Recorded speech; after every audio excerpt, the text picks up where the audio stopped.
దూరం నుంచి చూస్తే ఏదైనా చాలా అందంగా సులభంగా అనిపిస్తుంది. కానీ దగ్గరికెళ్ళాక గాని తెలియదు దానిలో ఉన్న కష్టాలు, ఇబ్బందులు. అందుకే పెద్దలు దూరపు కొండలు నునుపు అంటుంటారు. ఇదంతా ఎందుకు చెబుతున్నాను అనుకుంటున్నారా? చాలా మందికి విదేశాల్లో స్థిరపడాలనే కోరిక ఉంటుంది. అయితే అక్కడికి వెళ్ళాక కానీ అసలు విషయం అర్థం కాదు. విదేశాలకు వెళ్లిన ఓ వ్యక్తి తాను అక్కడ ఎదుర్కొంటున్న సమస్యలను ఓ వీడియో తీసి సోషల్ మీడియాలో పోస్ట్ చేశారు. అది చూసిన నెటిజన్లు వారి అభిప్రాయాలను వ్యక్తం చేస్తున్నారు.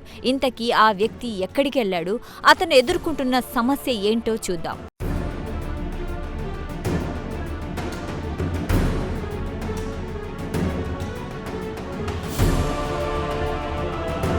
విదేశాలకు వెళ్లాలని, అక్కడ స్థిరపడాలని చాలామంది ఆశపడుతుంటారు.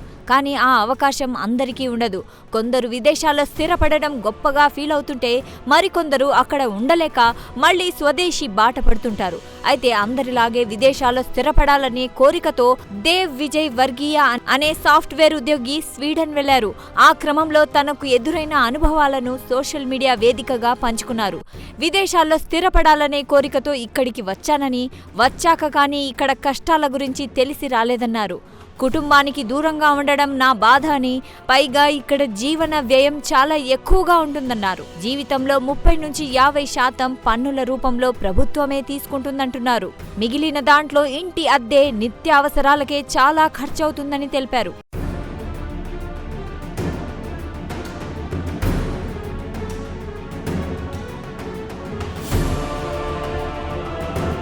ఇక ఇదంతా ఒక ఎత్తైతే ఇక్కడ వాతావరణం అత్యంత కఠినంగా ఉంటుందని, శీతాకాలంలో ఉష్ణోగ్రతలు మైనస్లోకి పడిపోతాయన్నారు. కర్మకాలి ఉద్యోగం పోయిందంటే వారం రోజుల్లో దేశం విడిచి వెళ్లిపోవాల్సిందే అంటూ వీడియోలో చెప్పుకొచ్చారు.